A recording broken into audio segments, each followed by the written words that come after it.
Businesses should start preparing for a new kind of card that's hitting the market. It looks like this. It has a chip embedded in it as well as a magnetic stripe on the back, as opposed to the cards we see now with just the magnetic stripe. Now, this chip is supposed to make this card impossible to counterfeit. The only hitch is a business needs to have the right kind of reader for that chip to work. And with a new liability shift, if a fraudster takes advantage of a business using a counterfeit card and they don't have the right kind of reader to detect it, that business owner will now have to take the hit.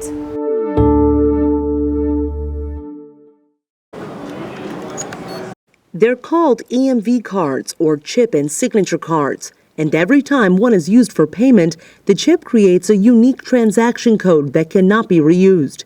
So even if a thief is able to intercept information during a transaction, it's useless for future transactions. To better understand how businesses are dealing with the pressure to become EMV compliant, we went to small merchants to find out what's motivating them or holding them back when it comes to upgrading. Sippy Eli has owned her Austin gift shop for almost 30 years.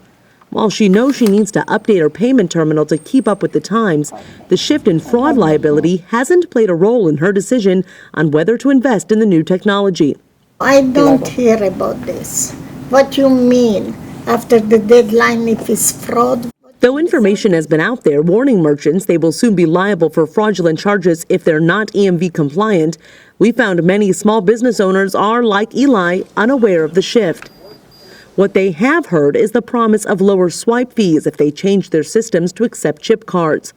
And as every dollar counts for Eli's shop, she's ready to get on board. But she wants to do her homework first. I want to know how much it will cost me. Who shall supply me the best service and the best price?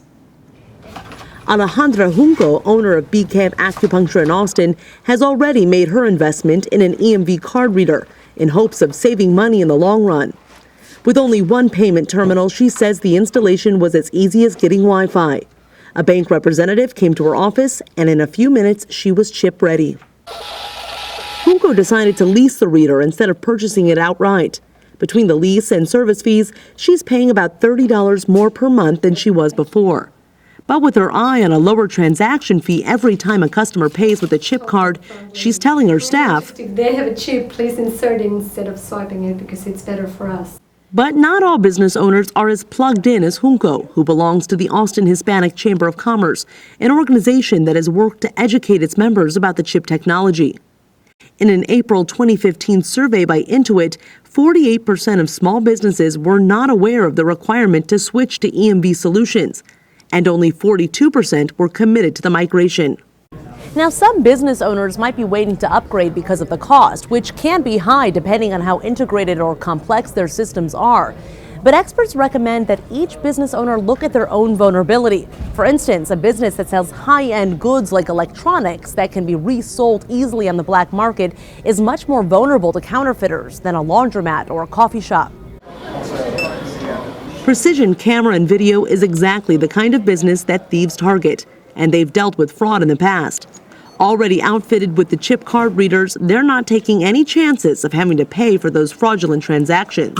If they come in here with a chip card and we don't run it properly, then the liability shifts to us. But Camp is quick to point out that becoming compliant requires an investment of money and time. It's an expense for sure for businesses who are going to change over to this technology. The machines are not cheap by any means, and it's a matter of training your staff. Small business owners will need to weigh those expenses against the potential cost of fraud and then decide if it's time to check out the chip. Jenny Hoff, CreditCards.com.